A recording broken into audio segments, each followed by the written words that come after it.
Hi అండి, అందరు ఎలా ఉన్నారు? నేను కూడా బాగానే ఉన్నానండి. ఈ వీడియో చేయడానికి గల కారణం ఏంటంటే, మొన్న నేను అరుణాచలము కంచి వెళ్ళినప్పుడు తీసుకొచ్చిన పూజా సామాన్లు మీకు చూపిద్దామని చెప్పేసి వీడియో చేస్తున్నానండి. నాకు ఈ పూజా సామాన్లు అంటే చాలా ఇష్టం అండి. ఎక్కడికి వెళ్ళినా ఈ బ్రాస్ ఐటమ్స్ కనపడ్డాయి అంటే చాలు తీసుకోవాలి అని చెప్పేసి చాలా ఇంట్రెస్ట్గా ఉంటుందండి. ఇదిగోండి చూడండి, శంకు చక్రాలు ఉన్న దీపం అండి. ఎప్పటి నుండో తీసుకోవాలని ఆశ అండి నాకు. అలానే ఇది అష్టలక్ష్మి దీపం అండి. మామూలు చిన్నవి ఉన్నాయి రెండు, అవి కాకుండా ఈ అష్టలక్ష్మిలో అందరూ కలిసి ఉన్న దీపం అన్నమాట ఇది.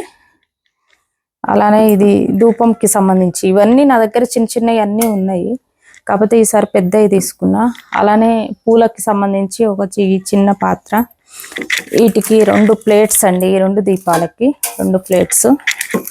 అలానే ఇవ్వండి గణపతిని కూడా తీసుకున్నాను. వస్తా కాణిపాకంలో ఆగాము, అక్కడ ఈ గణపతిని తీసుకున్నాను. ఇక ఇది అరుణాచలం టెంపుల్ స్ట్రక్చర్ అండి, ఇది అక్కడ తీసుకున్నాము. ఎలా ఉందో కామెంట్ చేయండి మీరు. నాకైతే చాలా ఇష్టం అండి ఈ పూజ సామాన్లు తీసుకోవడం అంటే. అవన్నీ మీతో చూపిద్దామని చెప్పేసి వీడియో చేశానండి. ఇవన్నీ ఐటమ్స్ మీకు ఎలా ఉన్నాయో, నచ్చాయో లేదో ఒకసారి కామెంట్ చేయండి. ఈ వీడియో కనుక మీకు నచ్చినట్లయితే please do like, share and subscribe అండి. Thank you.